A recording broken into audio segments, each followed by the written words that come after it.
Entrepreneurship is a journey that is not for the faint of heart. As an entrepreneur, we have all had those moments where we have missed opportunities and we were kicking ourselves over it. And with technology these days, changing so rapidly as AI grows and it gives way to new inventions, how do you keep up? I'm incredibly excited today because today's guest is going to help you with that. Hi, my cherished loves, and welcome to Entrepreneurship Now, the podcast for purpose driven entrepreneurs who want to attract more aligned clients, build better systems, convert consistently, and scale to meet your financial goals. I'm your host, LaShay LaRue, business strategist, and your coach for this season of growth. Today, here I have the lovely Miss Crystal Gomez. Hi, Crystal. Hi, how are you today?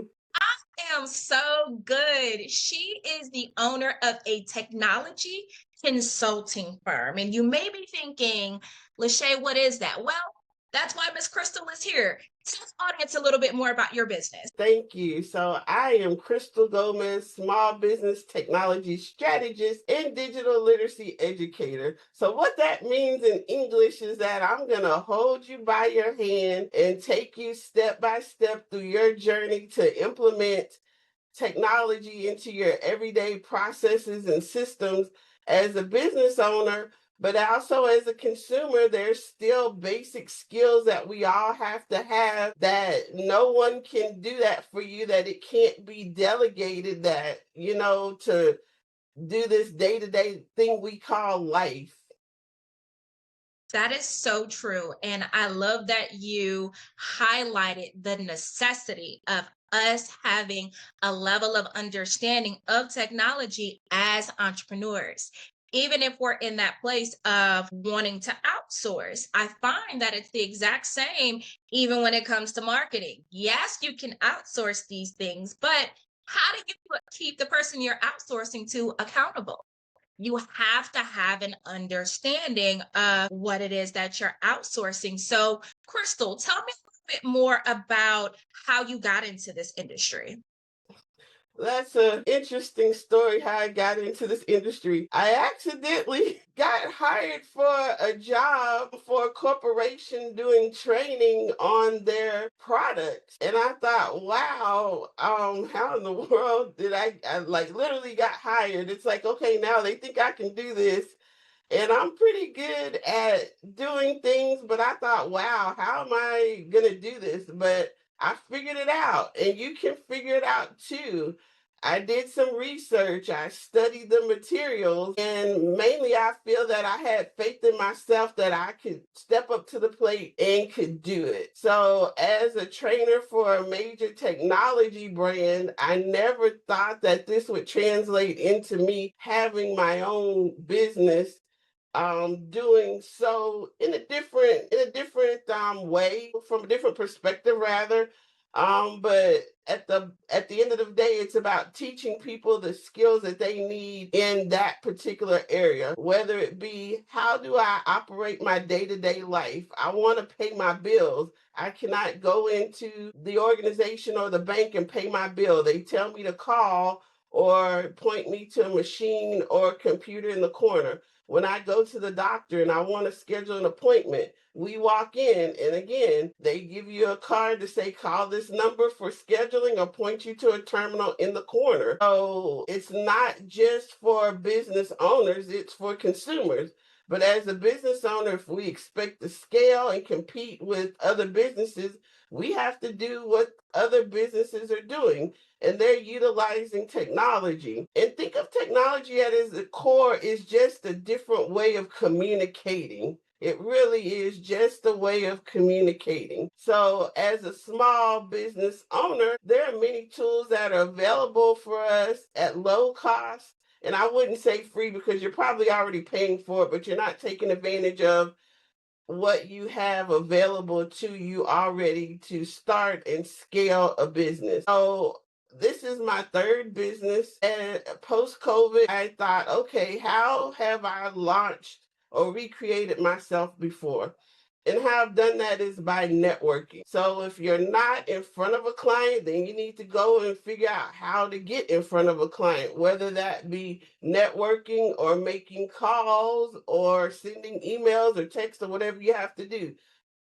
Income producing activities is what we call it. So I just started networking and further developed my skills based on other people. If you see the QR code here, that came about networking, and other people presented me with their digital card. It's like, oh, I've run out of cards, but I have a digital one. Do you mind me sharing that with you? So I was introduced to the digital business card. Then I decided to implement that into my business. And then Now, a later, little bit more about that, because that's one thing that I know about my girl Crystal is that she is going to network. Okay.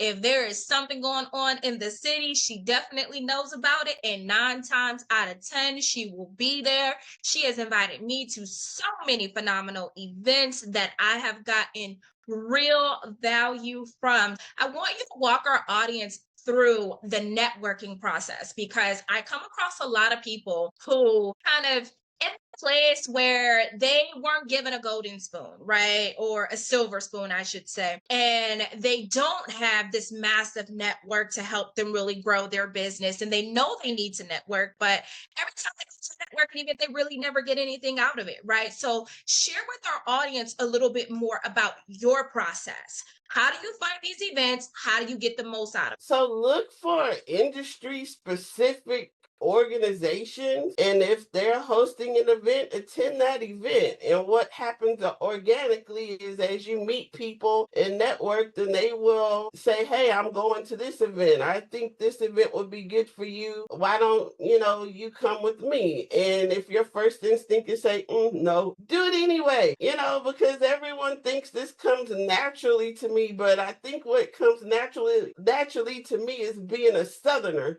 So if you walk in a room, we were taught you say hello and you introduce yourself to everyone.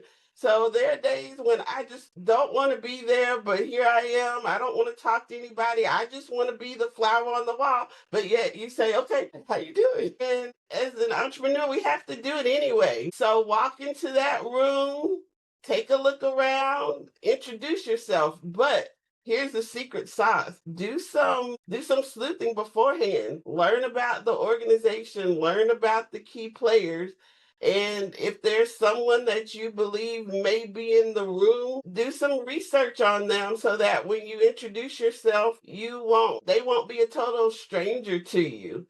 And it will feel more organic because you'll feel connected with that person even though you've never met them before. Look at places such as Eventbrite and Facebook and LinkedIn for events near you, events that are specific to your target audience or your target field. Years ago, when I networked, I had never networked with people that did the same thing that I did because it didn't make sense. It's like, oh, you do that? Oh, I do the same thing. Okay, thank you. And you keep moving. But the movement today is that's someone that you can potentially collaborate with, because initially it may look as though you do the same thing, but perhaps they do it from a different perspective or at a different level. So, for example, if you say a technology strategist, what does that mean? How exactly are you helping people? So, you think we're doing the same thing, but you'll find out maybe that person takes a little more time with someone, and the other person is more focused on a fast pace that a beginner may not be accustomed to. So there's 3 things that you want to do when you network. You want to connect with the people. One way of effectively connecting is with the digital business card, because that allows you to share your information quickly, easily, and without typographical mistakes. Because as a matter of fact, today, someone gave me their information. It was a hitmail.com. I'm not sure if there's a hitmail. I assumed it was Hotmail, so I corrected it. And it starts the sales process. That goes into our next topic would be, your CRM, which is your database. And into your CRM, it should kick off a workflow that is going to respond with people. So for example, we go to an event, you meet me, I share my digital card with you and you agree to accept it and share your information with me. It goes into my CRM and my CRM says, hey, nice to meet you. Click here to continue the conversation. I love that. I absolutely love that. You have given so many gems, and I just want to make sure that I unpack that for my audience because you mentioned a couple things that really just spoke to my heart because I've heard it so many times from entrepreneurs. I'm not really comfortable talking to strangers. That makes me nervous. The idea of walking up to a stranger. Here's the beauty of going to a networking event. Everybody in that room is there with the full expectation of having a conversation or being talked to by a stranger. We're not saying necessarily go into your local grocery store and just walk up to the first person that you see and say, hi, my name is. I mean, if Yeah. that's your thing, then that's your thing. But one of the most important things that Crystal mentioned was about going to a niche specific event. I want to clarify this, right? Because niche, there are two ways of approaching it. You can because a lot of people choose this way. If I'm in real estate, then I'm going to go to real estate specific events, right? But what you'll find is that real estate event has a bunch of real estate agents all with that same idea, right? You don't want to necessarily just go surface level about it.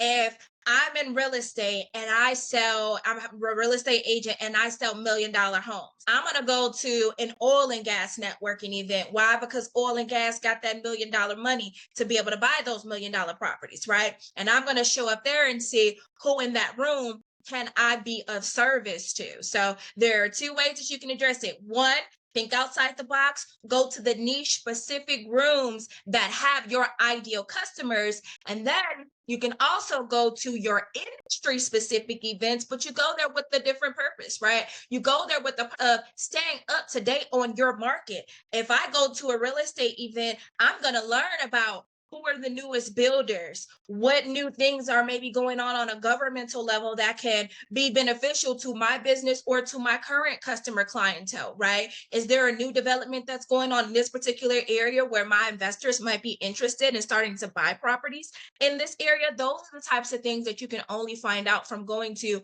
those industry specific things. I definitely think you should be diversified in the different types of events that you go to. And I will say you can actually get business from those industry specific events because funny story, Crystal actually invited me to a summit. It was a summit specifically for African American marketers. And I went to that event and I actually walked away with a client from that summit, that exact summit that she invited me to. And I was actually just awarded by that organization as, well, I wouldn't say awarded, more recognized as one of the top 50 marketers to watch for 2025. That literally happened because I said yes to going to an event that was within my industry. Never would have happened if I didn't take advantage of that opportunity. So networking with your current network, right? Because Crystal and I have known each other for some time, but then also going to those industry specific events and having an open mind and seeing where the conversation goes. And another thing I wanted to highlight about what she said is making sure that you're going there to build your network. Network is a real word that has a real definition, real meaning. You can't just go there, shake hands and walk away and think you've done something, right? That's not the goal, is to have shaken hands with a bunch of different people. You need to have relationships with these people that can carry outside of that event. A lot of people will go to networking events with the expectation that, oh, I went there to sell insurance, for example, and then leave and say, well, I didn't sell any insurance today. That's the wrong mindset. You don't go into a networking event planning on selling a thing or selling a product. You go to the event with the intention of building your network. Your goal needs to be to lead them to the next conversation. That needs to be your goal. So when I go to networking events, I am leading with business cards. I'm getting people to text me right then and there, and I am trying to set up a virtual coffee with them. That virtual coffee gives me an opportunity to get myself to the level where they know, like, and trust me. Once a person knows, likes, and trusts you, that's when they're going to be willing to actually do business with you. You know full well you would not like it if you were at a grocery store, let alone even at a networking event, if someone just walked up and said, "Hi, buy my stuff." First off, who the heck are you? You're giving very weird energy. It's giving desperate, and no one wants to spend money with desperate people. So go to the events with the intention of building your network.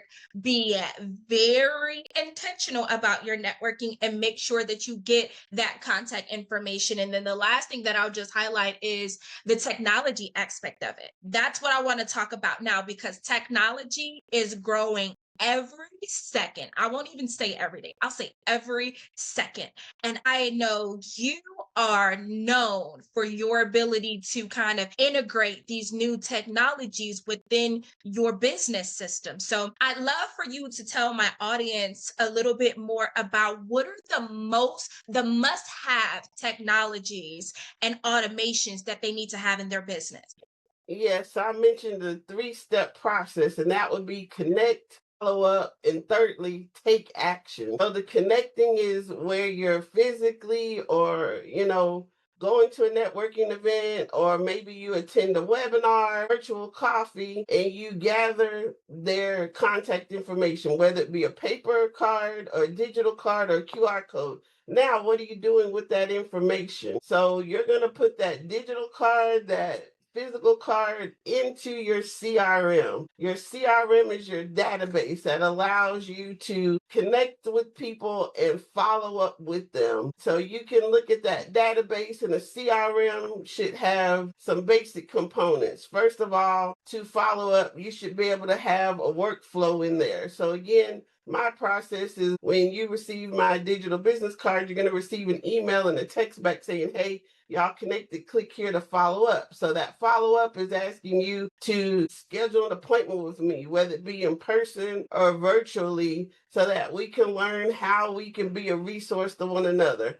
Now, I know a lot of people don't believe in that it's a waste of time and that it's fruitful. It's not fruitful, whether, but if you're wanting to build relationships, people have to get to know you before they can know, like, and trust you. If you meet them one time and, you're introduced as an authority in your field, well, you can call yourself that all day. Maybe you are, but you have to build a relationship with someone before they can actually know, like, and trust you, because not everything is as it seems. And lastly, follow up. If you don't follow up, you've wasted your time doing steps 1 and 2. So that means, are you calling them? Are you emailing them? Are you texting them? Are you sending them your newsletter to stay in front of them? Perhaps maybe you've met someone and you never connected for whatever reason. That doesn't mean that you shouldn't connect with them. You may think, "Oh, it's been too long, they don't want to talk with me." Do it anyway. Everything you do it anyway, because the one thing that you think won't be effective, it'll turn out that that person would say, "I couldn't find your information, and I've had you on my mind. I've been thinking about you, and I couldn't remember what your name was." And then you run into them at an event. So connect, follow up, take action to close business. So no matter what, try it. You'll be surprised. Don't discount any relationship. The first person you think might not be interested, won't be helpful, will turn out to be that one person that is your ideal client, your best client, or your best collaboration that can result in a series of workshops or seminars that you bring together. If you see here in the left, you'll see scheduling tools, digital business cards, CRMs, and virtual meeting tools. As we've moved into the technology, we're on a virtual meeting right now, actually, and there's an effective way to virtually network. I can't physically hand her my card, but I can give her that QR code or the link to that card in the chat so that that person can follow up with me. So if you attend a webinar, introduce yourself in the chat and give everyone your contact information. You'll be surprised that someone reached out to you that you didn't even have the opportunity to meet in that meeting, and that ends up being your best client, your best referral partner, or your best collaboration simply because you posted your information. Take advantage of every opportunity to introduce yourself and tell them what you do. Even if you think no one cares, no one's listening, you keep doing it and it'll become more natural to you. You never fail. You always win or you learn. Love that. Winning or learning. Now, talking about winning and talking about learning, you have experimented with so many different technologies, so many different systems, and I would like to get into a little bit more tea when it comes to that. So, give me your favorite digital business card. Currently, I personally utilize Popple. And the Okay. reason why I like Popple is that it allows you to ask for someone else's information first if you so choose. And I've not found any other platform that allows you to gather information. So when you're networking, it's more important that you get the information than to just give them yours, because if you get their information and then you're responsible for following up. If you hand someone your card, when you leave, you might find it on the ground, see it sticking out of the trash can, and or they may drop it or wash it in their clothes. Who knows what happens to these cards, after you give them to someone, but you have to assume the responsibility of following up. So with the digital business card with Popple, you can program it to ask for their information first. I love that. I absolutely love that. And you are 1000% right. We have to take on the responsibility of the follow up. A lot of time, entrepreneurs will mistakenly believe that if this person really wanted to work with them or really could use their services, then they would reach out to them. And we have to be honest with ourselves. That's not really how that goes. The person you handed your business card to is probably just as busy, if not busier than you are. And I'm pretty sure you can think of at least 10 different reasons why you didn't follow up with someone, right? I got sick. I was tired, took a trip, lost the business card. I had so much work to do and I'm still playing catch up. Or I forgot, right? Like the list goes on reasons why a person might not have reached out to you. None of which, of even the handful that I gave, were because they just weren't interested, right? Sometimes life be life, right? Sometimes that just is just the simplest explanation. So we have to assume that responsibility of doing the follow up. And I love that you gave the audience a tool that actually helps them with doing that. And I'll give you guys a bonus tip with that. One thing that I do when I go to networking events, when I give someone my business card or my digital business card, I tell them immediately, text me so I can lock in your info, right? Immediately. And that helps me to also know who I met that day, right? Because it goes both ways. If you scan somebody's digital business card, honey, I have over 5,000 contacts in my phone right now. I know that because I just got a new phone and it took them hours to upload all of my contacts. Okay. You think that I can remember the one person in a list of 5,000 when it comes to like I want to reach out to them, but how do I remember? In any given day, I might have met 20 different people at this networking event. It becomes very easy to get this person mixed up with that person. So I always ask, hey, text me really quick. That way I can lock in your info. Let's have coffee soon. Right? Absolutely immediately. And then I follow up with them either later on that night or the next day with that next step. Let's have virtual coffee. Let's go do something. This event is happening here because that's going to strengthen that bond between you and that prospect. Well, a good system will do all of that for you automatically, and you don't have to text that person. Your system will text Yes. them, and it will help ensure that you follow up so that you don't forget to follow up. A good workflow will do both of those things. So it's something that can be incorporated into your system, or it's a core value of some systems that people just aren't aware of. And I wasn't aware of it either. But Popple in particular does those things. It emails and texts automatically and asks for, you can program it with your calendar link to ask for that information. I love that. And speaking of workflows, that's my next question. What are the top 3 workflows that entrepreneurs need to start integrating within their business? So the workflow that I have is when you meet me, of course, it says, hey, you met Crystal, and you received that by text or email, because some people prefer email and some people prefer text. But ideally it should be an email, but we have to develop the habit of checking their emails as an entrepreneur. So if we haven't quite developed that habit, or you're trying to reach out to your consumer, they usually prefer a text message. So that way you hit both targets, but the automation is doing it. You're not doing it manually. So you said the first workflow that's needed is your kind of onboarding fresh off of a networking event. That's one Yeah, workflow that you need to have. What would be the next workflow that right. somebody trying to automate more of their business needs to have? Right. So after you meet them and you actually have a meeting with them, there should be a follow up that's triggered to go off automatically after the meeting. I know oftentimes I get thank you for attending events that I didn't attend, because they put it on a timer. So you want to have it ready, but where you can pull the trigger or set up a different workflow to ensure that that meeting happened, because maybe you check it off on your calendar, you check in, and then it will fire off the thanks for attending.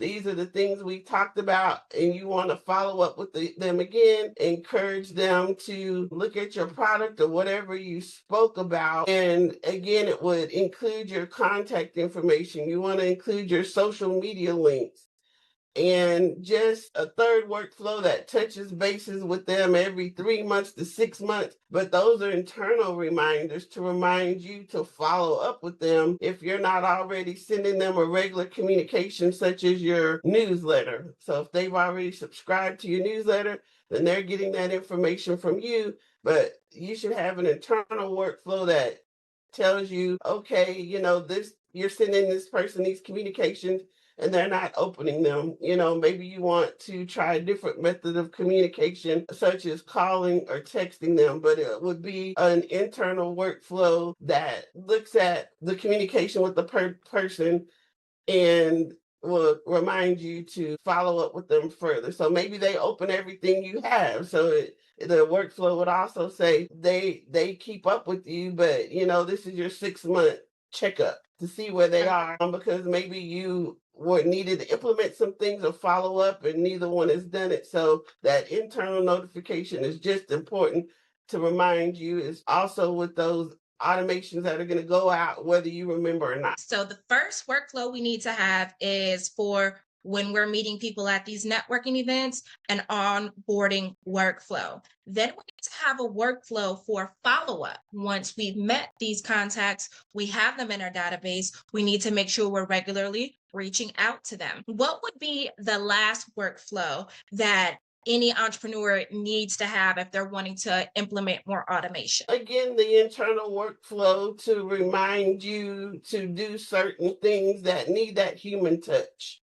But Perfect. make sure that your workflow, if you forget or overlook the human touch, your automation is still going to make that touch with them. I So, like you said that because it is very important that we remember technology is here to help us to improve our process, but it should never fully replace the human aspect of things, right? There are certain elements that you can scale much easier by automating, but there needs to be a human component to your process. So I'm so glad that you actually pointed that out, because a lot of times I will see people fall on one end or the other of the spectrum.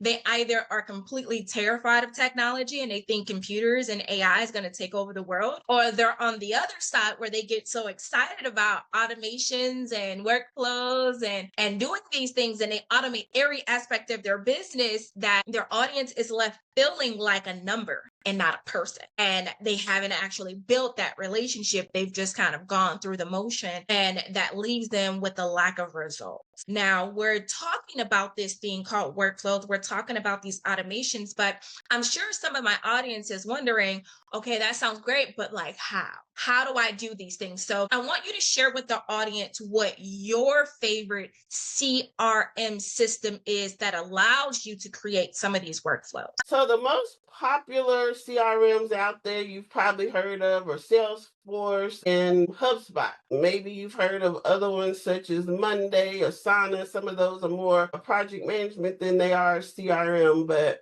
HubSpot and Salesforce are the two most popular. But what you have to recognize is that those were made for big businesses with deep pockets and big budgets. So they will let you get started for free or at a low cost, but as your skill grows, you're going to outgrow them and get to this what you want it to do is at the price point that may be outside of your budget for most entrepreneurs because they just weren't made for us. So there's a platform called Go High Level that was literally made for entrepreneurs. It's an all-in-one tool for marketing and sales that helps you to keep track of your ideal client in every touch that you have with them, every conversation from when you met them to the last time you talked, what you talked about. It can send invoices. It can host your website. It can help you communicate on social media and scheduling posts inside of the platform so that you can make one post and send it to all of the different platforms that are out there. It can host a community. It can help you host workshops. Your scheduling tool is inside of this. So it's just your best all-in-one tool for small businesses.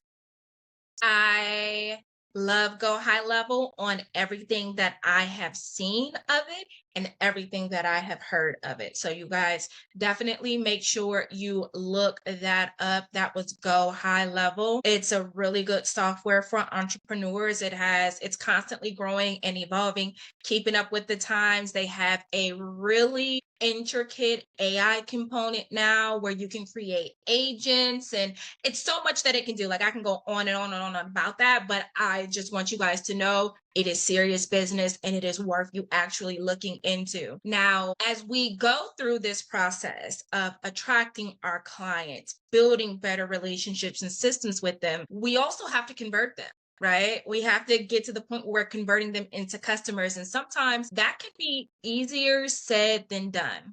So, share with my audience some tips that you have for converting your prospects into customers. The formal term would be a call to action. We literally have to ask for the sale because you may be speaking with someone who's ready to buy, but unless you actually ask them to do so, they may not do so. You have to ask them to click on that button. One thing we haven't quite talked about but touched on is social media. Social media is a tool, just like everything is a tool to communicate. But within that, we can sell, we can educate, but at the end of the day, we have to ask for the sale. And it doesn't have to be a hard sell. You can ask them to click here for more information. Click here to get started, and it can take them to the page where they see your products and services or to schedule an appointment to actually get a proposal. But we have to not be afraid to ask for the sale, and whether that be the collaboration or the actual sale of our products and services. Because many of us, it makes us feel dirty to ask for the sale. But if you don't ask for the sale, how are you going to actually sell anything? You have to close. So connect, follow up, take action to close more business. You can't scale if you don't have anything to scale. And your skill with doing so will improve the more you do so. So it doesn't have to feel icky. There are very many ways to ask. So my way of asking for a sale is more through education. An educated consumer will decide and even ask you, well, how do I get started? Well, I'm glad you asked. But you can also ask, schedule an appointment with me, come to my webinar. Sometimes we have to offer a little bit for low or no cost. We have to engage in speaking engagements that may not be paid because that's going to give you exposure, especially initially if you're just starting a business and you don't have any credibility. That's going to help give you credibility. Appear on others' podcasts, give away free web and low cost webinars, and educate using your social media. It's not just about sell, sell, sell. It's about educating, what exactly is a digital card and how does it work for me and how can it benefit me? Why do I need a CRM? And in my consulting firm, this just came about naturally for me networking. And when I shared my card, people said, wow, that's cool. I've been meaning to get one of those. How does it work? And I did a lot of, free seminars here and there, but I finally made the decision that I wanted to monetize this and make this a business where I can actually make a difference and educate people on the tools that they need. But my difference is I'm going to take it at your pace. If you're a little fearful of technology. I mean, we should all be fearful, but as entrepreneurs, we have to do it anyway and learn why are we afraid? What is it that we're afraid of? And if that's an actual fear, yes, there is a threat of cybersecurity, but that's why you learn what you do to protect yourself and your business against those threats, because that very thing that you think that by not doing is ensuring that you're protected, it's actually leaving you vulnerable. So you have to find out more about, is your fear real fear, or is just the fear of the unknown, and learning more about it. As entrepreneurs, we wake up fearful every day. We may not look like we're afraid, but we have fears and concerns. But the difference is you do it anyway, because if you can't push through those fears, it's going to be tough to become successful, because life's while you're trying to be an entrepreneur. So you have your life, you have your entrepreneur life, and that oftentimes they seem at odds. The very reason why you cannot do your business may be the exact reason why you actually need to do it. Our families we can't do it because our husband, our kids, our mom, our dad, our dog, whatever, your cat. But you need to do it for them. Do it for yourself. Do it anyway, because what's the alternative? Either you work for someone as an employee, or you become an entrepreneur and you provide jobs for others. So either you depend on someone else or there's others depending on you. So you decide whether you want to be an entrepreneur or an employee, and make the conscious decision that you're going to do whatever it takes. So if that means it takes sleepless nights, it means you sweep the floor, you clean the toilet, you wash the dishes, to be successful. Because for many years, as an entrepreneur, I did it all. No one helped me do anything. But in this new venture with the technology consulting firm, it quickly became clear that there was no way that I was going to do what I want to do if I try to do it myself, because it was virtually impossible for me to do. So through collaboration and mentorship and support of my family, friends, and peers, I am who I am and where I am today. I didn't get here by myself. I got here through my skill and my faith and my support system.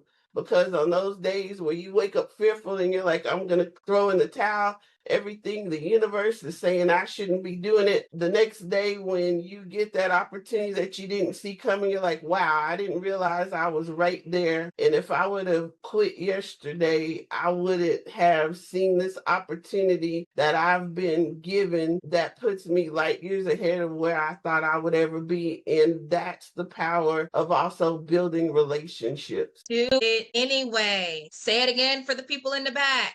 Do it anyway. It anyway. She is so right in everything that she said. Entrepreneurship, I started the hour saying entrepreneurship is not for the faint of heart, because it's not. It is a lot of hard work, but it is worth it in so many aspects. And in a lot of cases, when we are struggling with that conversion, because we ask not, right? When you're dealing with your audience, whether it be on social media or it be just looking through your phone at your contacts, how do people know about the latest changes that you've had in your business, the newest offers that you have, if you don't let them know? How are you going to find new opportunities if you keep your gifts hidden under a rock? You can't expect for opportunity to come and just knock on your door. You have to put yourself out there, and you cannot let fear be the reason why you don't do it. You can't not be on social media because you don't like the way you look on camera. Do it anyway, right? You can't not be on camera because you feel like no one's going to care what you have to say. Have you seen some stuff on there, and they thousands of audience members who are paying attention to that stuff, right? Don't worry about trying to attract the world. Attract your tribe, the people who are interested in what you have to put out there. What God has for you, He has for you. As long as you are obedient to the calling that God has placed on your life, you're going to be successful. And it is that same relationship with God, that same level of obedience that is going to allow you to be successful, whether it is content creation, whether it is converting your customers. At the end of the day, you have to look at, you are in this thing to be of service, right? You're here to be of service, not just to sell a thing. As long as you're not just trying to sell, sell, sell, sell, sell. And if you have that mindset shift of, how can I help? How can I help you? How does this thing help this person in their life? And you make that connection for them. The sales are going to come. The money is going to come. You just have to be the person, be the guide that connects them from this place where they have this problem and connect them to the solution that you've created. And Crystal, you are so amazing at it. You see problems in the world and you create solutions for them. I know I've been at networking events and had people say, wow, about the digital business card, right? And I never for a second thought of implementing that and adding that as a part of my business. And I love that you took the experience that you had in life and you saw that this organization is having this problem. I have this experience. Here's a solution. How about I teach your people that and created an entire business out of that? When you see, you create solutions, and that's going to be the most successful businesses, the ones that create solutions that people are willing to pay to have solved. But you never know if you don't take action. If you get nothing else from this, it's all about taking action. Crystal has gone from business to business and grown her service level in so many different directions because she sees opportunities and she takes action. Crystal, thank you so much for joining me here today. I have gained so much from this conversation. I know my audience did, and I know many of them are thinking, how do I get in contact with her? Well, you guys, I am going to make sure that you have all of her contact information in the show notes so that you can reach out to her directly. Even if it's just to say, I love the episode, you did a great job, keep doing what you're doing. I know she greatly appreciate that. But for those of you who are struggling with how to set up automation for your business, she's going to be the person that you need to talk to for that, because there is a way where you can stop working so hard in your business and start working on your business, but you have to start buying back your time, right? And when it comes to business, we have to make these investments. A lot of times we see on social media, people are saying, here's how to build a business with absolutely no money. You're either going to invest time on the front end or the back end. It's just that simple. And Crystal and her business is a great investment for you to start buying back some of your time. You guys, that is all the time we have for today. Until next time, bye, my cherished loves.